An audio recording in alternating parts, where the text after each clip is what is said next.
What's up mga kabarkada? Ako nga pala si DJ Mo, nagpapatugtog na lahat ng paborito nyong music at entertainment to your one and only radio station. Every step you take, I'll be watching. Hay nako guys, mainit nga ang panahon, ngunit palalamigin namin yan sa pamamagitan ng kaisang-isang radio drama na kung saan na magugustuhan ninyong lahat. Kaya subaybayin natin ang mga taong nagkaisa upang magawa itong radio drama. Siyempre, ang no other na si Mo, Harley, Alea, Carl, at Lawrence. Tsaka guys, pwede nyo kami i-add sa Facebook, i-follow sa Instagram, tweet sa Twitter, under the username at Tropang Katol, at dun tayo sabay-sabay magkwentuhan. So guys, ano pang hinihintay natin? Magsimula na tayo sa ating radio drama. Muli, ako si DJ Mo at kayo pa rin may katutok sa 103.9 My Only Radio for Life.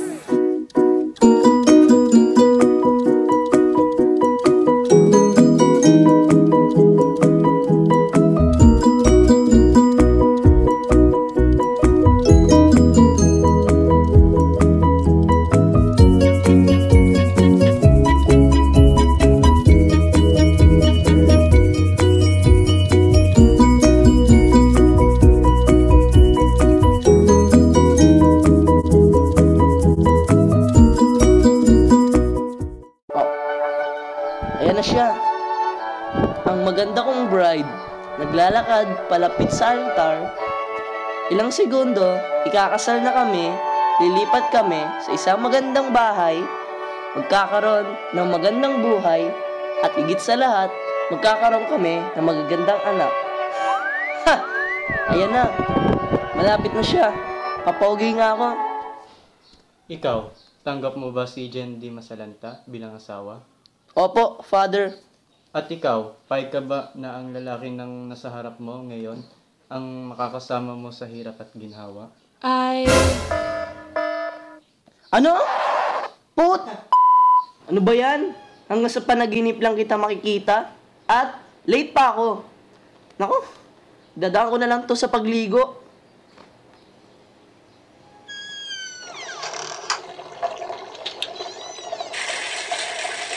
Kamusta? Siya nga pala, ako si John De Malas at isa akong 4th year student sa Crossford University kung saan ako nag-aaral. Mag-isa lang ako sa boarding house.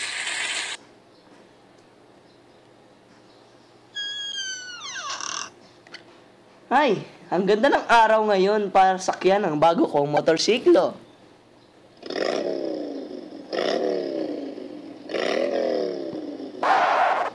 Ano ba yan?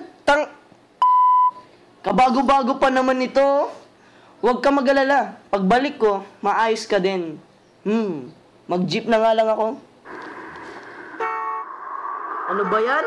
Isang oras na akong nandito, wala pang pumapara. Ay, ito, meron.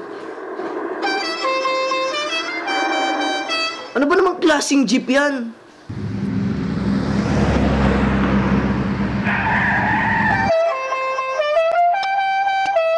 Ano ba tong jeepney driver na to?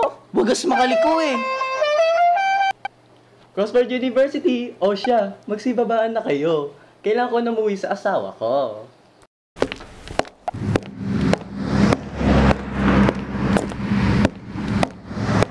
Pagsalpak na nga lang ng headset.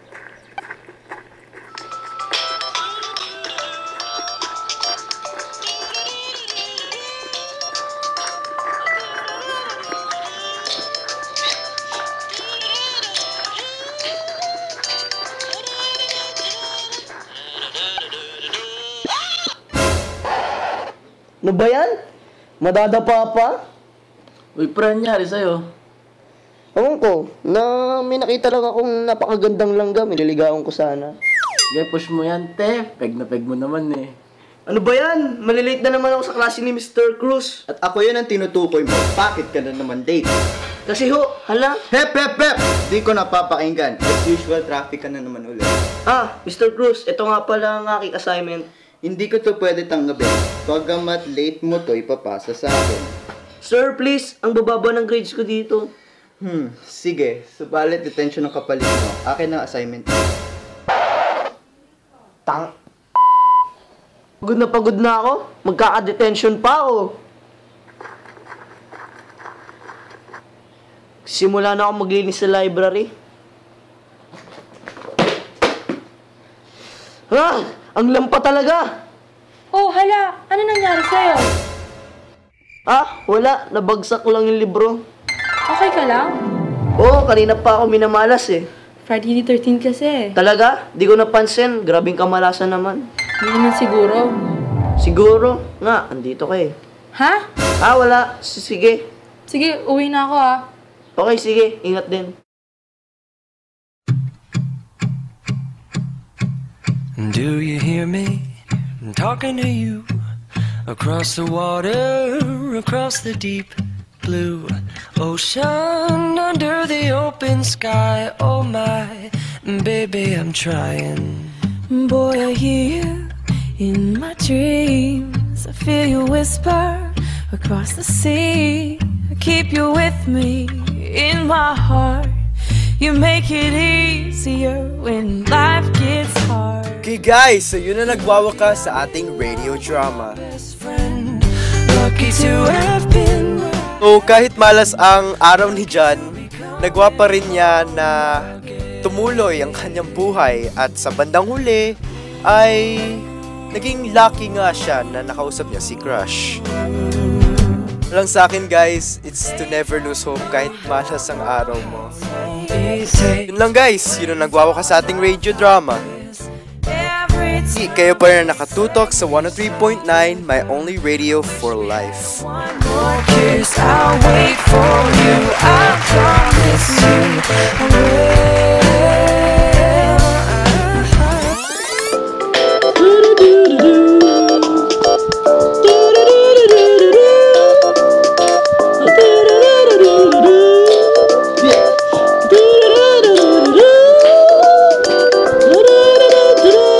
Da-da-da-da-da-da.